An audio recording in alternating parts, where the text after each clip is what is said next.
Before the worlds began, you were always there. You are Alpha and Omega, beginning and the end. Awesome. Hello and welcome to the LivingWell broadcast. My name is Dr. Levonne.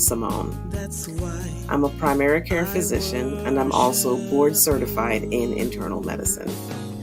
My goal with the broadcast is to provide a way for you to send in questions that you may have regarding your medical care. It's not easy sometimes to get the answers that you need. Sometimes we're not even sure what's the right question to ask. So I'm hoping that this broadcast will help give you information that's helpful, that will help guide you along the journey towards better health. In 3 John verse 2, it says, "Dear friend, I hope that all is well with you, and that you are as healthy in body as you are strong in spirit." God wants us to be healthy in our bodies, our soul, and our spirit. And my goal is to guide you by giving some answers to questions that you may have so that you can make a better decision about your health. There's nothing like getting a good understanding of what's going on. So send in your questions and I'll do my best to answer them. So welcome and let's get into today's broadcast. Hello again, my LivingWell friends. It's so good that you've joined us today. I'm honored to be able to share more information with you regarding your health. I hope that you can appreciate the information. The Bible says that my people are destroyed because of lack of knowledge. And it's important to know what's happening so you can do the right thing. And if something is adversely affecting you, you want to know what you can do to change that. So today, the topic that we're covering is diabetes. This is a very broad topic and affects millions of people in America. But we will touch on some things today, and what I'm not able to cover in this broadcast, I may pick up in a future broadcast. So let's start off with diabetes. What is it? It's where your body is not able to control the amount of sugar that's in your blood. You know, when we eat things and when we eat and drink things, the things that have sugar in it, your body produces a hormone called insulin that takes that sugar to your cells to use it for fuel. And so in diabetes, there's a problem with the insulin. There's type 1 diabetes and type 2 diabetes. The most common form is type 2 diabetes, which will be the focus of today's show. I do want to mention a little bit about type 1 diabetes. In type 1 diabetes, your body is not able to produce any insulin at all. And this may happen in children as well as in adults, but it's definitely more common in children. Type 2 diabetes, on the other hand, is where your body is producing some insulin, but it's not enough to compensate for the sugar or starches that we're consuming. So as I said before, when you eat something that's sweet, the insulin takes that sugar to your cells to use as fuel.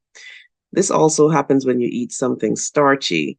So a carbohydrate like bread, pasta, potatoes, that actually converts into sugar. And that same insulin is responsible for taking it to the cells so you can get some fuel. So, you know, athletes, sometimes before they have to run a race, they'll consume something that's high in sugar because your cells need that fuel.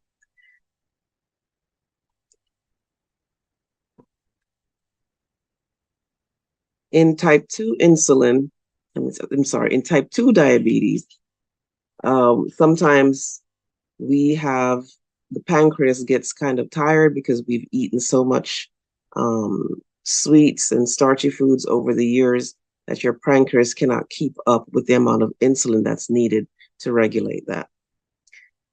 There's also a risk of diabetes when you are overweight because there are more cells to feed, like that fat layer. I hate to say it like that, but that fat layer requires energy.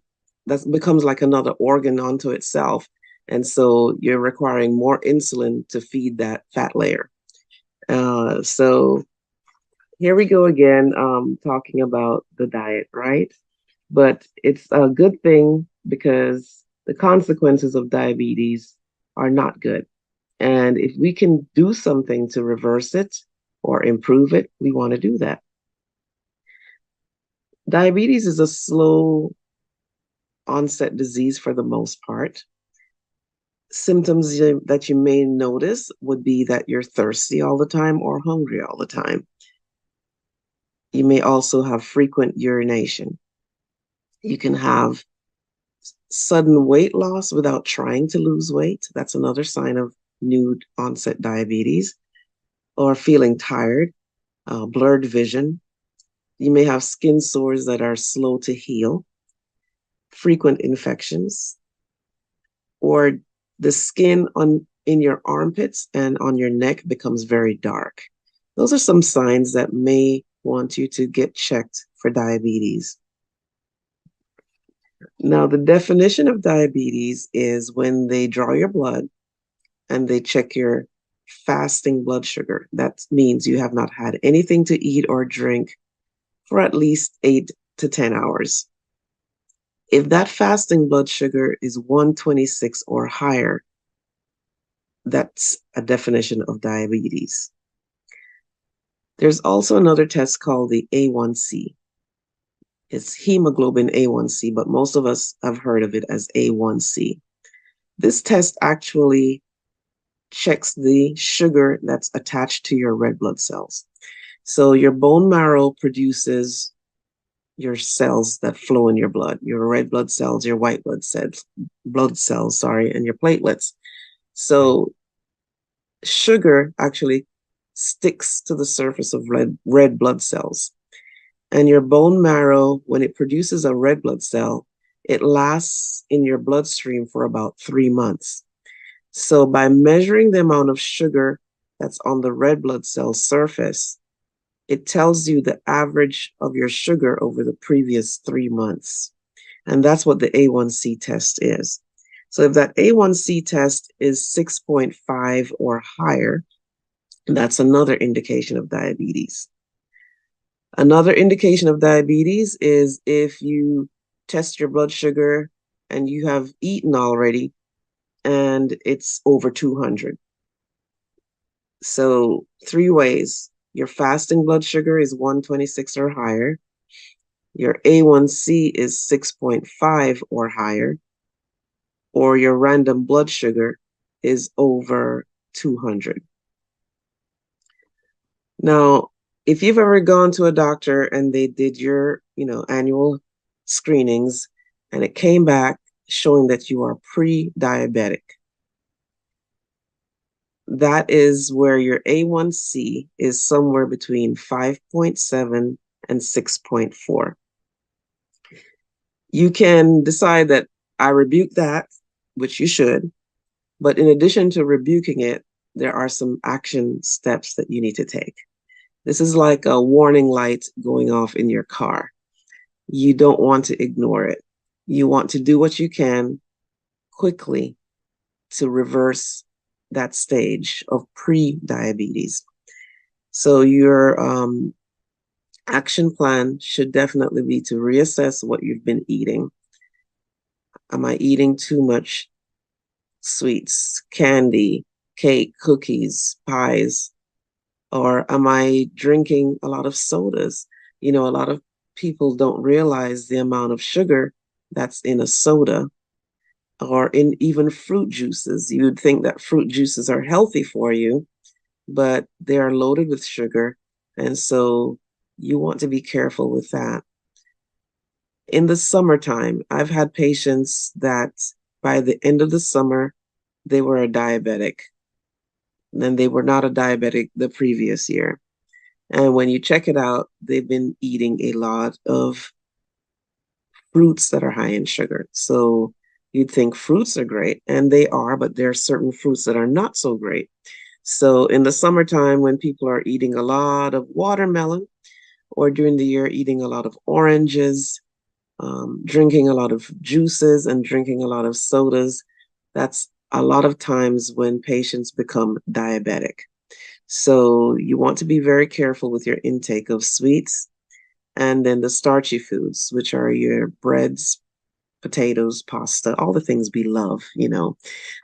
So with a diabetic, it doesn't mean that you cannot eat any of these things, but when you do eat, let's say a slice of cake, that replaces your meal.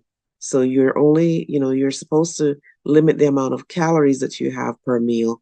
And that slice of cake was your entire meal. So you have to be careful where you don't eat a full meal and then drink some juice or some soda behind it and then have dessert too. So there are limitations with the amount of calories that you should take in if you're a diabetic.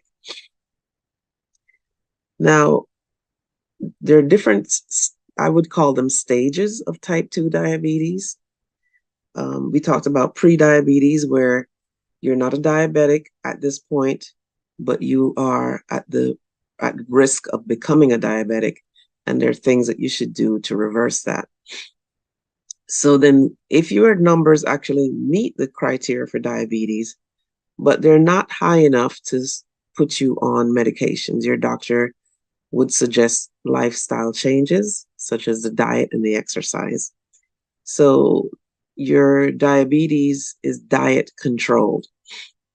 Then the next phase is if the lifestyle changes aren't working or you're not able to comply with the lifestyle changes, then they may put you on pills. And then if your pills aren't sufficient to control your diabetes, then the next stage is insulin, which you have to inject. Now, I've had patients who are diabetic, but because they're not on medications, they think that they don't have diabetes, or they're on a pill. Most commonly it would be something like metformin. And because they're not on insulin, they think they don't have diabetes. So the question is, which one is a diabetic? One that is diet controlled, one that's on pills, or one that's on insulin? All three are diabetics, but needing different levels of care. So there are frequent misunderstandings regarding diabetes.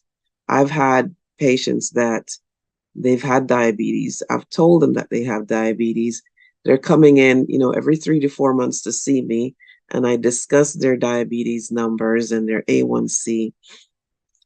And I had this happen to me where a patient received a letter from his insurance regarding his diabetes, and he was shocked. After I had been seeing him for 3 to 4 years and discussing diabetes at every visit, he brought the letter in saying, "It's official, I'm diabetic." And I'm scratching my head going, where did I miss that? Because the purpose of every visit has been to manage the diabetes. So I don't know what it is about that, where sometimes I guess it's a hard thing for patients to accept. And so that's a myth. I've also had patients that have been on pills for diabetes, and then they ended up where the sugar got really out of control and they had to be put on insulin. And then they realized that they have diabetes. They didn't think they had diabetes before because they were only on pills. That's another myth.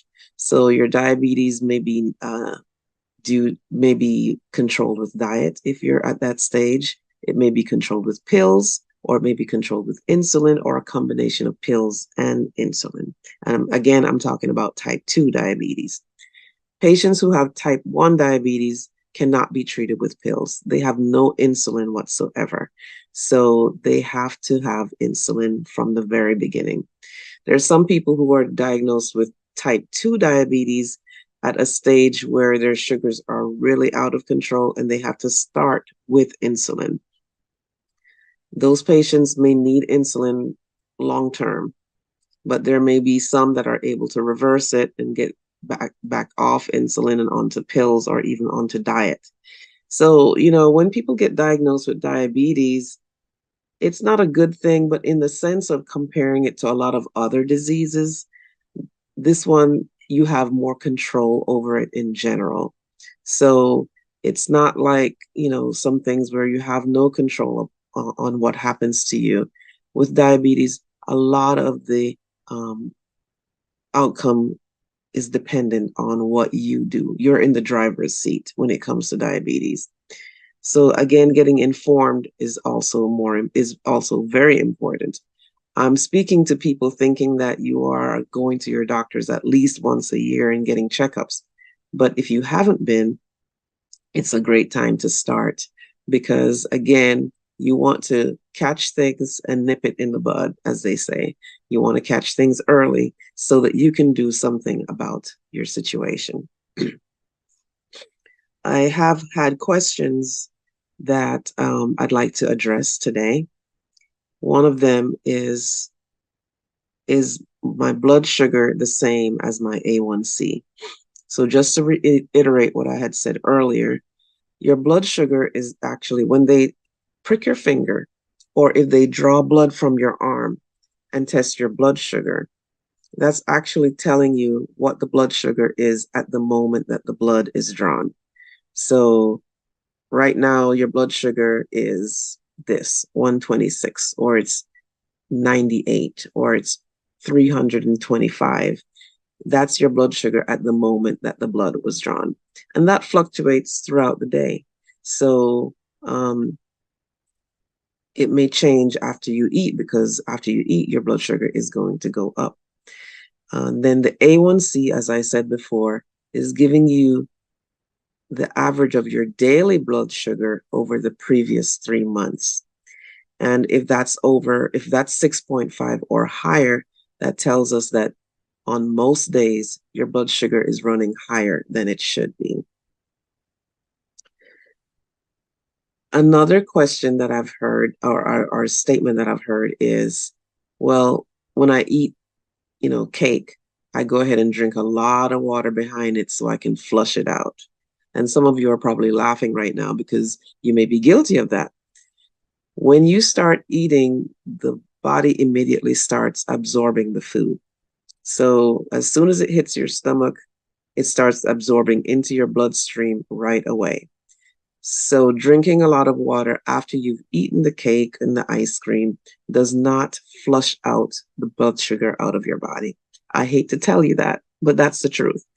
So you have to, whatever you eat is going into your bloodstream. You've heard the phrase, right? You are what you eat.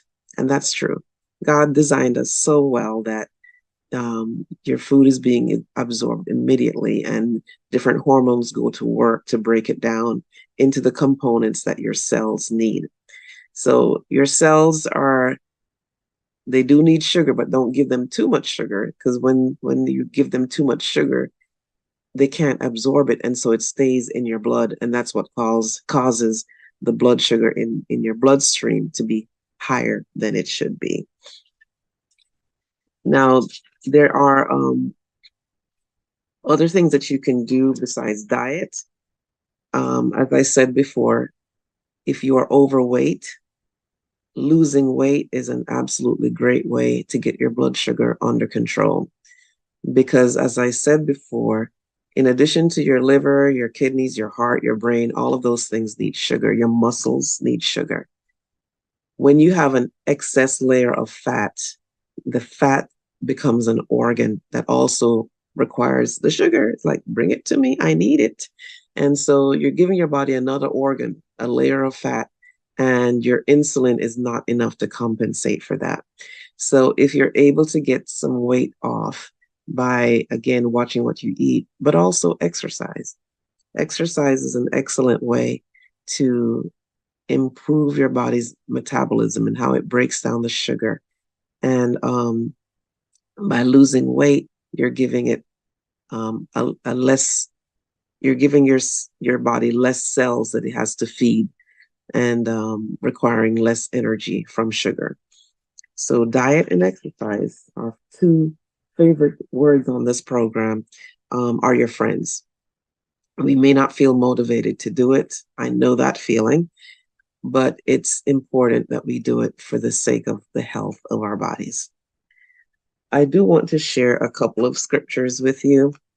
The first one is in 1 Corinthians chapter 10, verse 23. And this is from the New Living Translation. It says, "You say, I am allowed to do anything, but not everything is good for you. You say, I am allowed to do anything, but not everything is beneficial." Now, we know the context that this scripture was in. I don't want to take things out of context. In this chapter, this talking more so about eating food that was offered to idols. And the Christians in that time had questions about that. Should I eat food that was offered to idols? And here Paul was saying that, God has given us free choice and we can do just about anything that we want to do, but not everything is good for us. And so he was relating this to, new believers that may be confused when they see a believer eating something that was offered to idols. And he didn't want the new believer to become confused about that. So he's telling those that are mature believers that, yes, you can really eat those things because the source of the food and you're not worshiping the idols. But if what you're doing is going to confuse your brother or sister who's not yet mature in the Lord with those things, then don't do it. So he's saying here, we're allowed to do and eat everything we want to, but not everything is necessary. So when you're eating, think about this scripture. I love my cake, but is it necessary for me to eat this today? And your brain is going to say, yes, it is. Yes, it is. Yes, it is. But if you think about it, what are the long-term effects of what you're eating? And am I going to be able to continue doing the work that God has assigned to me with the energy that I need to have to do it? So that's 1 Corinthians 10, verse 23. You say I'm allowed to do anything, but not everything is good for you. You say I am allowed to do anything, but not everything is beneficial. So keep that in mind. And you'd say, well, I don't use scriptures when I eat my food. I'm just eating. And I can understand that. But look at verse 30 in that same chapter. It says, if I can thank God for the food and enjoy it, why should I be condemned for eating it? In other words, Dr. Simone, why are you bothering me about what I'm eating? But here's verse 31. It says, so whether you eat or drink or whatever you do it all for the glory of God. I know most of us have never, ever related our diet and what we do in relation to giving God glory. But do you know that sinners are looking at us as believers? And no, we may not be drinking alcohol and we may not be fornicating and we're not going out stealing and murdering. But they look at the church people and they say, these people, all they do is go to church and eat. And that's not a good reputation for people that belong to God. We want to represent him not only with our worship and our praise, but we want to represent him with our life. And people look, I know unbelievers can find several reasons as to why they won't give their life to the Lord. But some of the things that they do say are valid. And they see that we go to church and we come out and we eat. We go to church and we come home and we eat and we eat and we eat. And so let's not make that the reputation for saints. Let us be representative of a God who's a God of wisdom, a God who gives us temperance in all things, some self-control. We're not slaves to food.